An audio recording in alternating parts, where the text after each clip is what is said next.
Programa do Auri. Apoio Cultural. Grupo SBC, a maior empresa de assistência familiar do Nordeste. MedLife, saúde ao alcance da sua família. Óticas Ariana, cuidando da sua visão. Memorial Vale das Flores, eternizando memórias.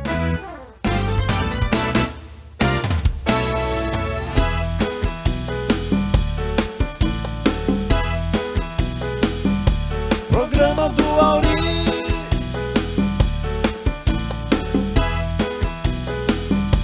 Programa do Auri.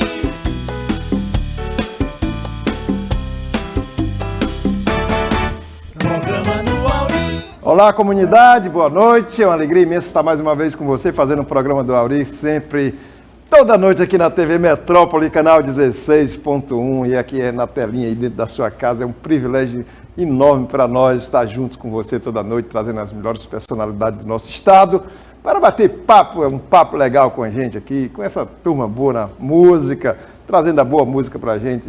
É só alegria para cima, de bem com a vida. E hoje nós vamos falar de um assunto que é bem interessante. Passou as eleições aí, agora está voltando a coisa aí dos isolamentos, das restrições nos eventos, nas festas, porque foi só passar as eleições, né?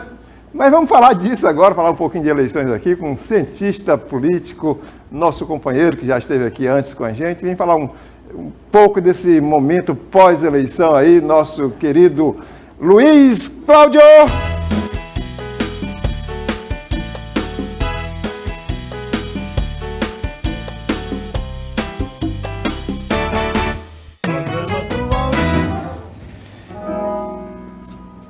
Luiz Cláudio, seja bem-vindo de volta aqui no nosso programa. Um privilégio ter você novamente, meu irmão. E a certeza agora que a gente tem muito mais para falar do que da última vez, né? Antes a gente fez uma avaliação. Estava avaliando como é o que poderia acontecer. Esse eleitor silencioso que a gente já tinha previsto, que ele apareceu agora, principalmente nas eleições de Fortaleza, Caucaia e Juazeiro do Norte. Sendo que as duas primeiras tiveram segundo turno e Juazeiro do Norte não teve. Mas, Auri, o que mais chamou a atenção foi as pesquisas eleitorais todas furadas, né? Literalmente. Pois é, Luiz Cláudio. Me diga uma coisa, por que isso? Onde é que fica a credibilidade aí desses institutos de pesquisa? Não fica. Não fica, né? Não fica. Vamos dar um exemplo bem simples e objetivo. Nós temos um amigo comum que foi candidato em Juazeiro, o Nelinho. Eu tenho para mim que ele foi prejudicado pelas pesquisas eleitorais. Claro, sem dúvida. A pesquisa prejudicou, as pessoas ainda estão muito naquela onda da mídia, né, do que está acontecendo. A pesquisa diz, e ninguém quer votar em quem não vai ganhar, né? Sem dúvida. Existe ainda essa coisa aí, né? Vamos dizer assim, não vou dizer o tabu, mas essa cultura, né? Eu me lembro que eu conversando com você estava já planejando ir passar em Juazeiro do Norte para dar uma ajuda lá ao nosso amigo Nelinho. O que aconteceu? Saiu uma pesquisa. O Nelinho caiu, o Gleidson caiu e o prefeito Arnon Bezerra lá em cima com uma diferença enorme em relação ao segundo e terceiro colocado. Quando as urnas se abriram, estava lá. A figura do candidato da oposição, Gleidson, ganhou a eleição, Gleidson Bezerra. O atual prefeito foi o segundo colocado e o Nelinho teve uma votação um pouco menor do esperado. Por quê? Porque a pesquisa jogou ele lá para baixo. O voto útil foi para o Gleidson. Quer dizer, isso atrapalhou. Talvez hoje nós tivéssemos, se tudo fosse um pouco mais sério, nós tivéssemos o nosso amigo lá como prefeito da maior cidade da região do Cariri. Sim, mas você como analista nessa área, estudioso nessa área, onde é que fica a justiça nisso? Porque eu acho que devia ser proibido. Eu acho que devia ser proibido. Eu acho que faltando 20 dias, 21 dias para as urnas, encerrar o primeiro turno, eu acho que não devia ter mais pesquisa. Eu acho que, na realidade, elas prejudicam muito. Se a gente quiser agora vir para o caso específico de Caucaia, foi uma coisa gritante. Um determinado canal de televisão aqui do estado do Ceará encomendou uma pesquisa, preste atenção. A terceira colocada, a Emília Pessoa, tinha nessa pesquisa 10%. Você sabe quanto é que ela tirou quando abriu as urnas? 20%. Se a pesquisa era 4% de margem de erro, Nesse caso foi 10. Errou acima da Errou margem. feio. Errou feio. O Vitor Valim tirou 27 para 28. E o Naumi, na pesquisa deles, tinha de 45 para 50, porque era 4% de margem de erro, então ele podia ganhar no primeiro turno. Não só não ganhou, como o Vitor Valim foi para o segundo turno e a Emília, por pouco, também não foi para o segundo turno. Se a pesquisa não tivesse saído, eu acho que hoje nós teríamos tido um segundo turno provavelmente diferente. Talvez Naumi e Emília Pessoa. Eu não tenho nenhuma dúvida disso. Porque o voto útil acabou indo para o Vitor.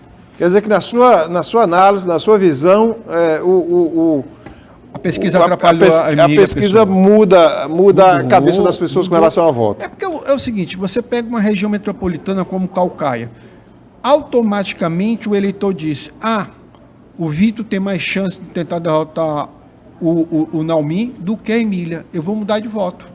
E houve a migração de voto. Sem dúvida. A minha avaliação como especialista, e eu sempre avisava isso pro Deusinho, que hoje é o vice-prefeito eleito de Caucaia, que já foi até presidente da Câmara de Caucaia.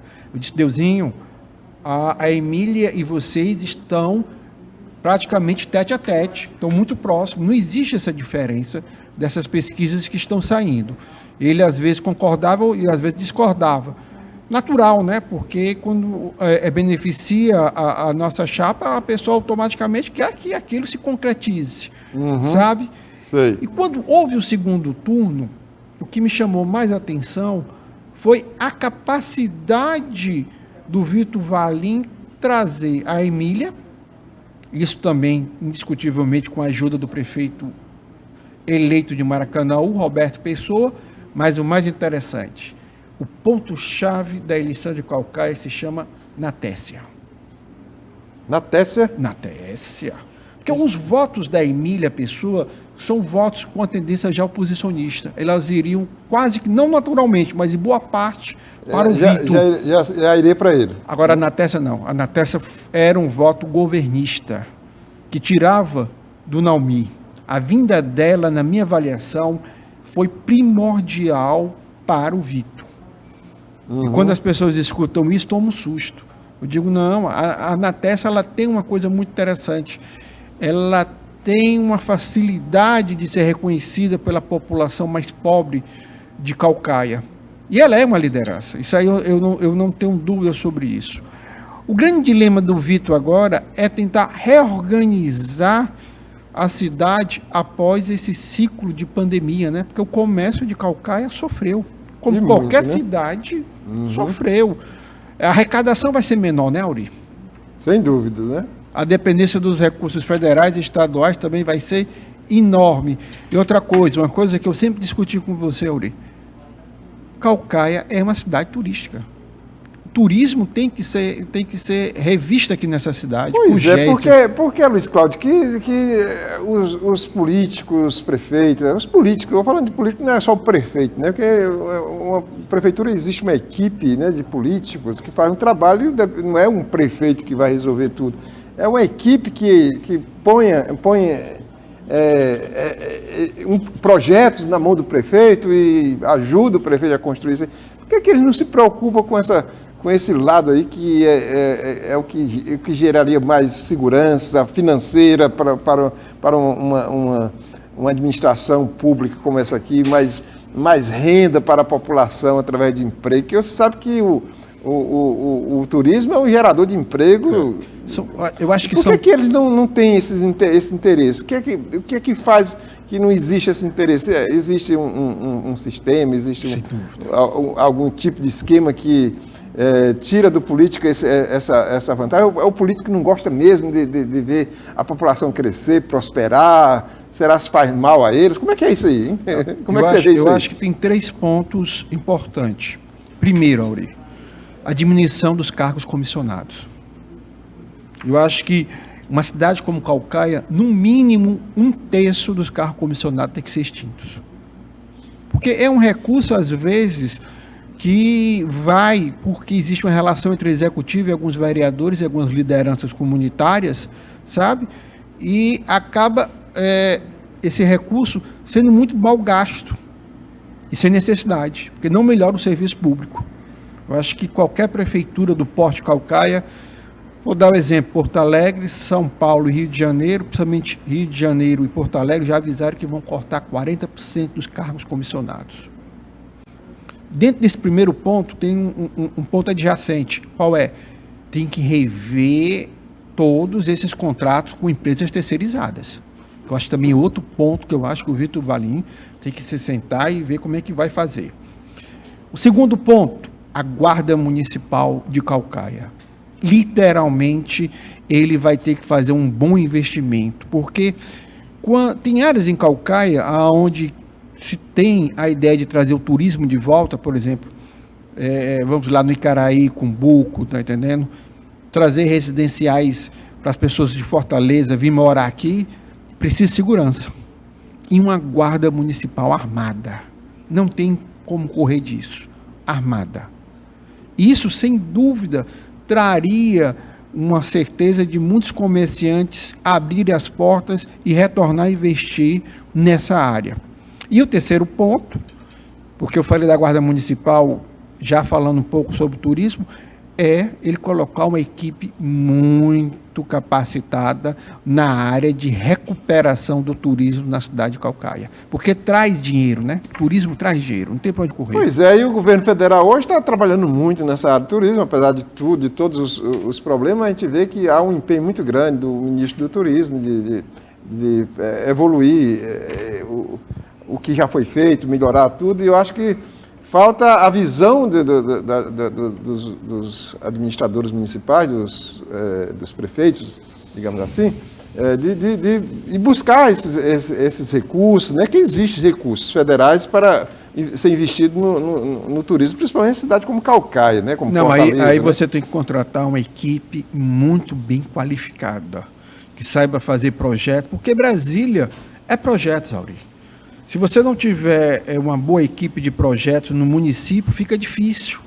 Às vezes os prefeitos vão lá e depende da equipe do deputado federal que apoia eles, está entendendo? Ou então alguém do ministério vai ter que explicar. E isso é um certo amadorismo. Acho que não dá mais para fazer isso. Tem que mudar nesse tipo de política, né? Tem que mudar. Do lá, da cá, dependendo do deputado federal. Acho que uma equipe técnica pode trabalhar diretamente, sem lobby, né? Diretamente com o Ministério do Turismo. E ele foi deputado federal. É um detalhe muito importante. Ele conhece Brasília. O Vitor conhece Brasília. E outra coisa, é preciso rever aí alguns parâmetros sobre a cidade de Caucaia. Caucaia hoje, apesar do centro da cidade, tem comunidades e bairros que têm vida própria dentro do seu comércio.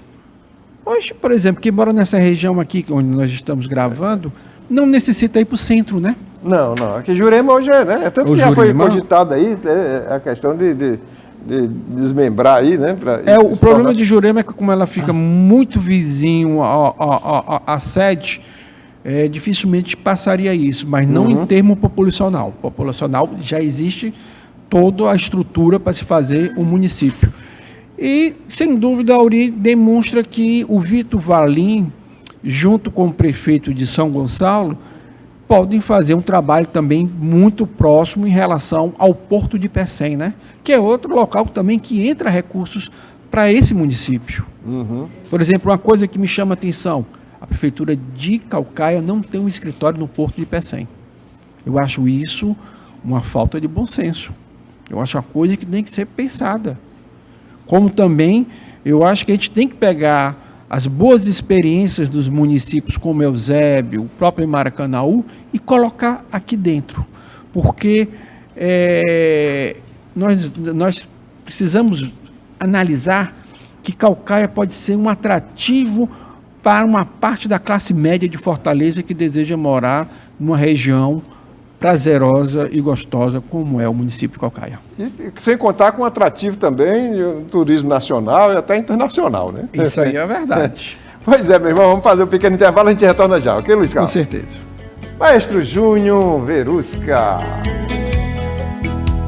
No começo eu entendia, mas era só cama, não tinha amor. Lembro quando você dizia, vou desligar, porque ela ela chegou. E a gente foi se envolvendo, perdendo medo. Não tinha lugar e nem hora pra dar um beijo. Coração não tá mais aceitando, só metade do seu te amo. Programa do Auri. Apoio Cultural.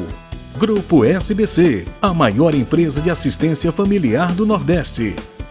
Medlife, saúde ao alcance da sua família. Óticas Ariana, cuidando da sua visão.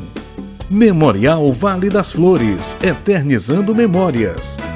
Há mais de 20 anos no mercado, o Plano de Assistência Familiar SBC atende você e sua família com qualidade e respeito. Com mais de 22 filiais espalhadas pelo Ceará e outros estados do Nordeste, dão a garantia do melhor atendimento de um plano de assistência familiar que proporciona a você e sua família tranquilidade e segurança. Com o Plano SBC, você tem descontos especiais em clínicas médicas, odontológicas, exames laboratoriais da cidade. E nos momentos mais difíceis da vida, a SBC oferece auxílio funerário humanizado, com equipe especializada com suporte 24 horas e frota com veículos para atendimento e conforto à sua família. SBC e você, unidos para sempre.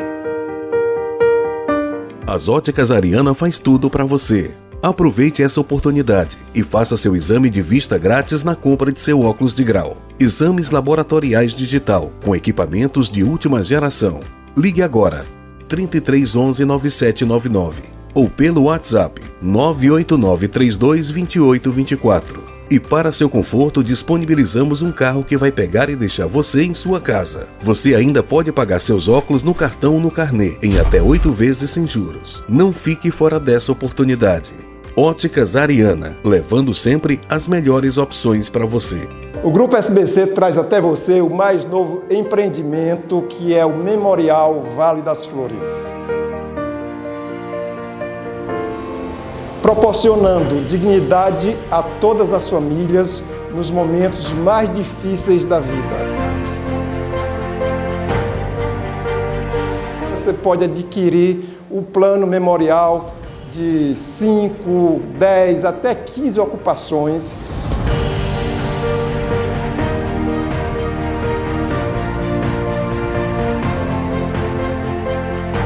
Memorial Vale das Flores.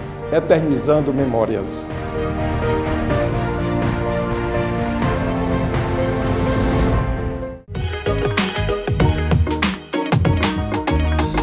Atenção, blogueirinha, chegou a sua vez, façam o seu vídeo e participe do programa do Auri. É isso mesmo, você pode fazer a sua inscrição pelo Instagram, isso mesmo, @blogueirinhas em ação. Faça já a sua inscrição e participe.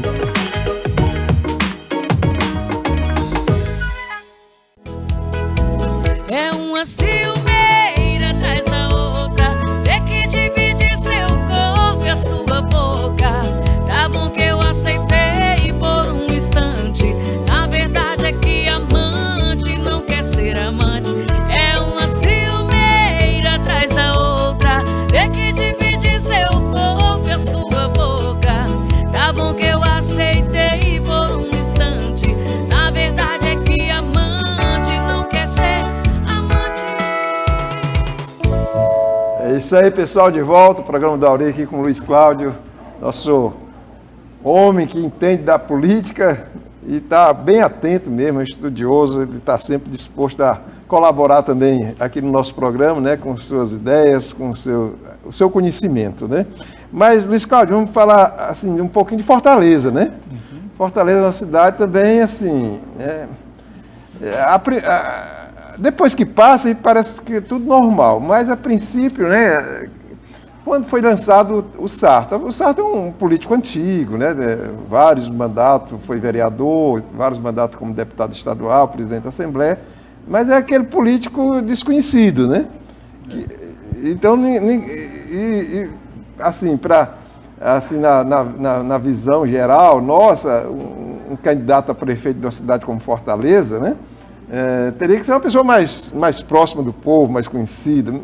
Não é nem necessariamente ser um político antigo, né? Mas que seja uma pessoa que tenha carisma, que seja... E o que era uma coisa que, pelo menos na minha visão, não apresentava, né? Aquele candidato Sarto, assim, o carisma, a pessoa conhecida, apesar dele ser um político antigo, ser um presidente da Assembleia, né? E não se imaginava, né, que ele crescesse, chegasse ao ponto de sair, de passar dos outros candidatos mais conhecidos e uma oposição aí que hoje o que foi demonstrado nas eleições aí é o desejo de mudança das pessoas. As pessoas realmente ainda trilharam por aquele caminho de mudança, de mudar mesmo, né? E Fortaleza não mudou, né? Ficou no mesmo grupo, né? Como é que foi isso? É interessante. Quando fizeram as pesquisas qualitativas e quantitativas, descobriram uma coisa. O Roberto Cláudio conseguia transferir um bom capital político para o sucessor, junto com o governador Camilo Santana. E isso era o ponto positivo que o grupo Ferreira Gomes tinha em mão.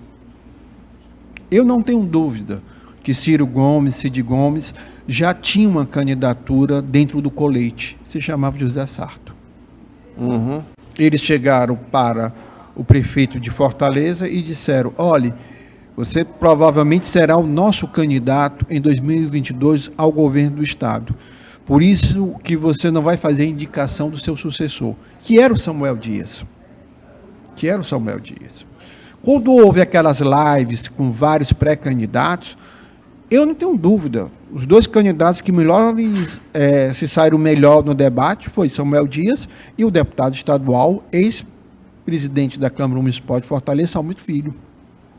Se tivesse sido feita uma enquete, provavelmente o nome do Sarto não estaria entre os 3 primeiros. Mas já havia uma certeza que era ele. Até pelo silêncio dele, pela maneira que ele não se empenhou muito para demonstrar conhecimento mais profundo sobre a cidade, já ficou ali bem nítido que ele era o candidato. Quando ele saiu candidato, a máquina começou a trabalhar. E ele começou a apresentar muitas dificuldades, porque ele não é um grande comunicador, ele não conseguia se colar à figura do Roberto Cláudio. E, por incrível que pareça, aconteceu um fato interessante. Quando ele adoeceu e teve Covid, ele teve que se afastar. Quando ele se afastou, quem tomou a frente da campanha? Roberto Cláudio. Uhum. Então, para a população, era como se fosse o 3º mandato do Roberto Cláudio. Roberto Cláudio nas comunidades, Roberto Cláudio conversando com os políticos e tal. Tanto que quando ele chegou, o próprio patamar dele de eleitoral já tinha aumentado. Agora, eu volto àquela mesma discussão que nós tivemos no bloco anterior. As pesquisas trabalharam Luziane Lins. Eu acho que Luziane Lins tinha muito mais voto do que aqueles 17 que ela terminou.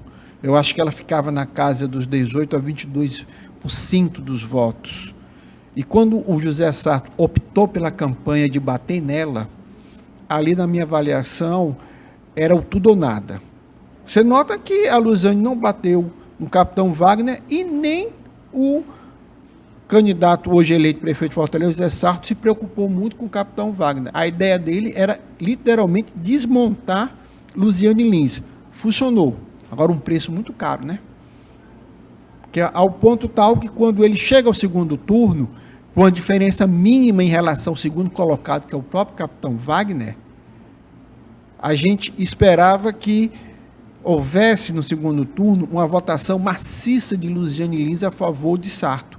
E não houve, né, Auri? Não houve. Agora, as pesquisas de novo, pelo amor de Deus, tanto de um determinado jornal como de um determinado grupo de comunicação, na realidade 2, davam 60-40. Pois é, isso que me impressiona. Por ser o quê? Foi Ibope, não foi isso? Ibope, Datafolha e Big Data. Pois é, esses institutos de pesquisa só tem esse no Brasil, né? Não, tem outros, mas essas que só divulgam esses, né? Mas a grande mídia é Ibope e Datafolha, né? Elas foram cruel, né? É a grande de oposição. Aí assim, isso aí sai o Instituto de Pesquisa Ibope Datafolha, que é que todo mundo conhece, né? E no outro dia a grande mídia toda lá em cima, né? Puf. 40% de diferença de um para o outro. Não, 60-40. 60-40. 20%. 20% de diferença. Quer dizer, e no final foi 43 mil votos de diferença só. Agora, o mais interessante, independente de tudo, o prefeito de Fortaleza se chama José Sarto, os próximos 4 anos. Muitas dificuldades imensas. Queda de arrecadação. Ele vai ter que dizer muito não aos aliados. Por exemplo, eu estava em outro programa com o irmão nosso, e o jornalista também questionou para mim, disse, não, Luiz Cláudio, você está escrevendo dizendo que ele vai cortar os cargos comissionados e rever os contratos terceirizados, mas ele está criando mais regionais. Eu disse, não, ele está desmembrando a estrutura de uma regional para criar outra, mas aquela estrutura ali ele vai ter que diminuir internamente. Eu acredito que o Sarto, na melhor das hipóteses, deverá cortar mais de 1/3 de cargos comissionados, porque não há dinheiro. E isso vai desagradar muito aliado. Tem a questão também dos terceirizados, né? Também, né? É um absurdo, né? É um absurdo. Os contratos vão ser revistos. Você sabe que a maioria desses terceirizados, não só os comissionados, mas também os terceirizados, são uma prática que eles usam, né? Muito política, né? Na verdade, são cabos eleitorais, aí já estão se preparando para próximas eleições, né? Mas eu acho grande maioria. Eu acho que a população de Fortaleza mandou um recado ao grupo do governador Camilo Santana e do senador Cid Gomes. Cuidado. Olha o que aconteceu em Juazeiro. Olha o que aconteceu em São Gonçalo do Amarante, Maracanaú. Você olha também aqui Caucaia. Fortaleza, a cidade decidiu ao meio, isso dentro dos votos válidos. E muita gente, como já conversou comigo, disse, olha, se eu soubesse que essa pesquisa não estava, a diferença não estava tão grande, talvez eu tinha votado mesmo no capitão Wagner. Quer dizer, talvez a eleição fosse hoje, o Wagner ganharia. Tem esse detalhe. Então, na minha avaliação, existem 2 pré-candidatos aí ao governo do estado do Ceará. O ex-prefeito Roberto Cláudio, pela aliança PT e PDT, e o senador Eduardo Girão. Você imagina que é o senador Eduardo Girão, que seria o candidato ele está trabalhando isso, ele está trabalhando isso, né? E ele tem uma coisa muito interessante. Não é o capitão Wagner? O capitão Wagner é, na minha avaliação, o grande líder da oposição. Mas eu acho que eles vão investir na figura do senador Eduardo Girão, que ele tem uma vantagem sobre o capitão Wagner hoje. Ele não é tão cooperativista em relação às forças policiais, que tem um eleitorado que parece que não vota na figura do capitão por causa disso. Nós conhecemos muito bem essa história, Auri. Quem sofria muito com isso era o Moroni Bigtorga, porque era ligado a um determinado setor das forças policiais, que era a Polícia Federal, e tinha um eleitor que não gostava muito. E a figura do empresário, um homem de sucesso, do Eduardo Girão, na minha avaliação, ele consegue penetrar em outros setores. E outra coisa, ele adota o discurso bolsonarista, viu, Auri? Então, se a economia estiver bem em 2022, ele vai tentar surfar junto ao governo de Jair Messias Bolsonaro. Do outro lado, nós temos o Roberto Cláudio, que vem trabalhando, saiu com uma boa avaliação dentro do município, mas se os problemas persistirem na questão jurídica, ele deverá ser substituído pelo senador Cid Gomes. Eu acho que essas 2 candidaturas elas vão polarizar. Exatamente, mas eu fico pensando, porque eu sei que o capitão Wagner, o grande projeto dele é chegar ao governo do estado, não era a prefeitura. A prefeitura seria como um trampolim para ele chegar no governo do estado. E ele é um grupo extremamente ligado ao do senador Eduardo Girão, né? Eles estão juntos, inclusive ele que trouxe o Eduardo Girão para a política e para se candidatar ao Senado aí na eleição passada, né? Foi o capitão que trouxe. Você acha mesmo que há essa possibilidade de ser o Eduardo Girão, esse candidato ao governo, e não o Eu só sei que já há uma guerra fria entre Eduardo Girão e Cid Gomes. Eduardo avançou, está trazendo um grupo de empresários para administrar a pré-campanha dele, tá certo? Já começa a dialogar com os grupos descontentes dos Ferreira Gomes, então você já nota que ele tem mais ação nessa área. Agora, fortalecendo a sua tese, eu não tenho dúvida que a candidatura hoje do capitão Wagner, na pior das hipóteses, já sairia a nível estadual com 35% dos votos válidos. E provavelmente na região metropolitana de Fortaleza ele ultrapassaria, brincando, mais de 50% a 60% dos votos válidos. Mas é uma nova liderança que está surgindo, pelo menos, né? Porque não existia isso aqui na política, aqui nós estávamos parados no tempo, né? Não existia um líder político, não existia. Principalmente de oposição, porque os esquemas dos últimos anos atraiu todos os políticos para um só aconchego, vamos dizer assim, né? E eles conseguiram matar, vamos dizer assim, né? Eliminar a oposição de tal forma que nós não tínhamos oposição aqui, né? E agora está surgindo essa nova liderança. Você falou uma coisa aí que me chamou muita atenção, e só para a gente encerrar praticamente, você vê uma figura como Tássio e Eunício de Oliveira ficaram apagados nessas eleições. Desapareceram. Por completo.